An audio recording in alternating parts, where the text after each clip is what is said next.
বহরমপুরে ১৫তম জেলা মাদ্রাসা গেমস ও স্পোর্টস মিটের উদ্বোধন করলেন রাজ্যের বিদ্যুৎ প্রতিমন্ত্রী আখরুজ্জামান।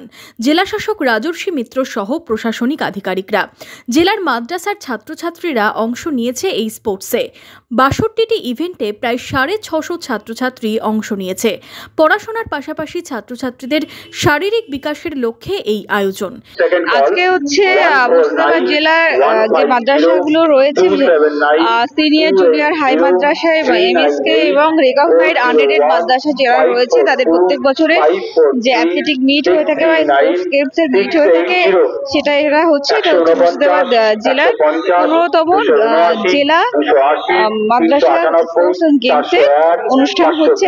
সারা বছর তো পঠন পাঠন আমরা তো ইঁদুর দৌড়ে যুক্ত থাকি, আমরা তো খেলাধুলাটা নিয়ে অত বেশি ভাবি না। অন্তত বছরের এই টাইমটা যখন আমাদের নতুন একাডেমিক সেশন শুরু করছে, অন্তত এই টাইমে একটু পড়াশোনার বাইরে ছেলেমেয়েরা আসুক, একটু অন্যরকম পরিবেশ পাক। কারণ আজকাল ছোট ছোট বাচ্চাদের বইয়ে পিঠে যা বইয়ের ওজন দেখি তাতে আমরা নিজেরাই ঘাবড়ে যাই। তো পরিকাঠামোগত কিছু অসুবিধা তো আমাদের রয়েছে। স্কুলগুলোতে যেরকম পরিকাঠামো আছে, হয়তো অত ভালো পরিকাঠামো আমাদের নেই, তবুও আমাদের কিছু উৎসাহী শিক্ষকবৃন্দ রয়েছে যাদের জন্য আমরা স্পোর্টসটাকে এখনো টেনে নিয়ে যেতে পারছি।